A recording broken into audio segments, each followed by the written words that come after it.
Al-Kindi adalah seorang filsuf muslim yang hidup pada abad ke-9, dan ia memiliki pandangan menarik tentang hubungan antara filsafat dan agama. Konsep filsafat yang dikemukakan oleh Al-Kindi tentang hubungan filsafat dan agama, yaitu yang pertama, filsafat dan agama saling melengkapi. Al-Kindi percaya bahwa filsafat dan agama tidak bisa dipisahkan, karena keduanya saling melengkapi dan harus berada dalam satu keselarasan.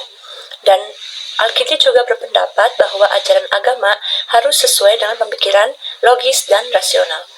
Kemudian yang kedua, filsafat sebagai alat untuk memahami agama. Menurut Al-Kindi, filsafat dapat membantu kita memahami ajaran agama dengan lebih baik.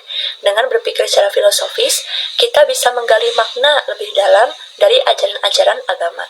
Lalu yang ketiga, pencarian kebenaran.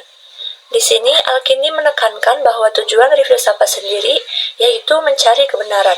Jika agama mengajarkan kebenaran, maka filsafat juga harus mendukung kita dalam mencari kebenaran tersebut. Dengan cara ini, keduanya bisa saling mendukung dalam memahami hal-hal penting tentang kehidupan dan Tuhan.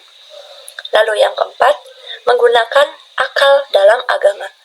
Al-Kindi mendorong umat Islam untuk menggunakan akal dan logika saat memahami ajaran agama. Ia tidak setuju dengan pandangan yang mengatakan bahwa kita harus menerima semua ajaran agama tanpa bertanya atau berpikir kritis. Menurut Al-Kindi, berpikir kritis itu adalah bagian penting dari iman yang sejati.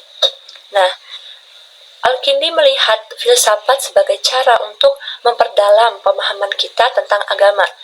Ia percaya bahwa dalam berpikir rasional, kita bisa memahami ajaran agama dengan lebih baik, sehingga iman dan akal dapat berjalan beriringan.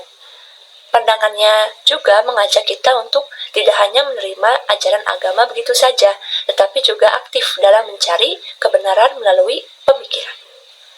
Pandangan Ar-Razi tentang etika dan moralitas. Yang pertama, mengutamakan akhlak.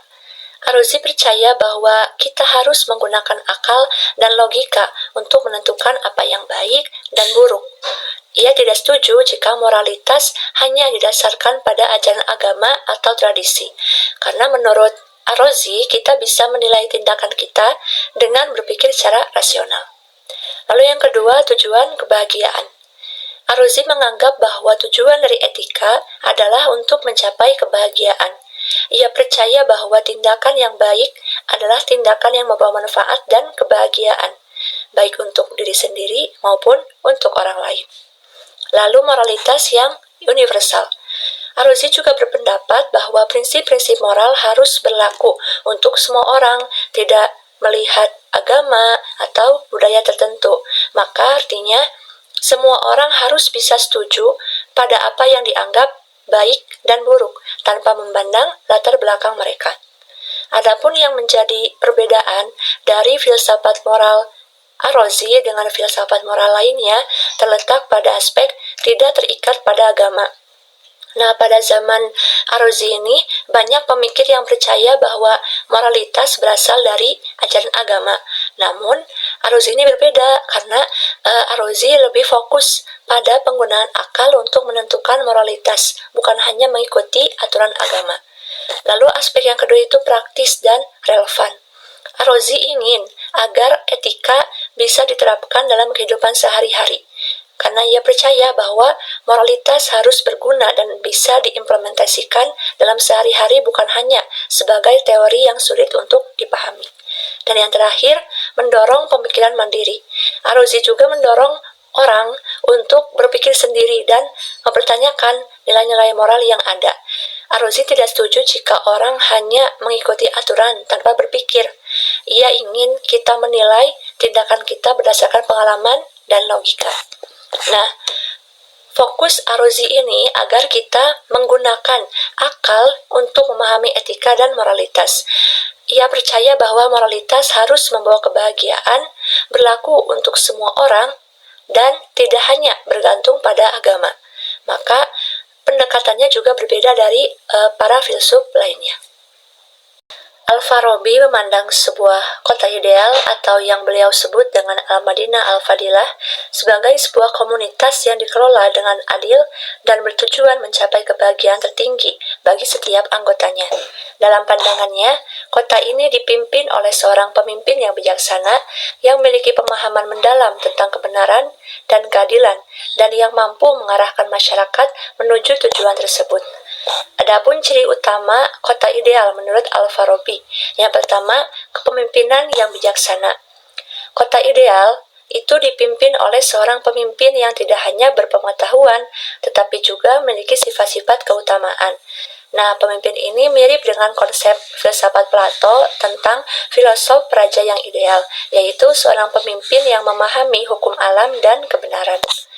Yang kedua, struktur sosial yang tersusun rapi.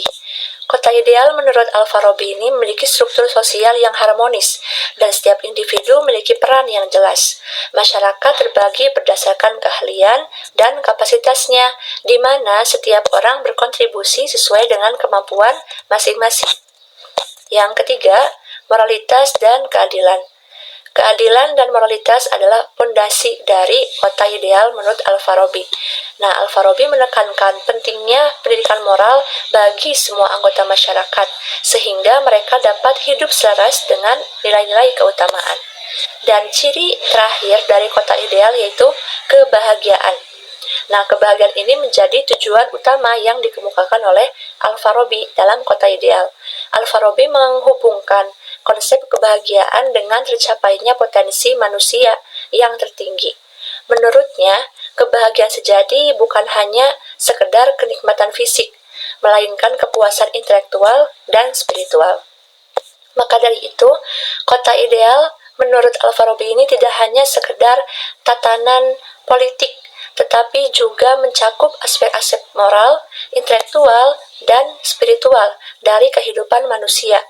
Al-Farabi percaya bahwa dalam lingkungan yang ideal ini, manusia dapat mencapai kebahagiaan tertinggi karena masyarakat tersebut memfasilitasi perkembangan potensi individu dan kolektif mereka. Iwan As-Sofa berusaha menyatukan filsafat, sains, dan agama dalam rosail mereka dengan pendekatan ensiklopedis.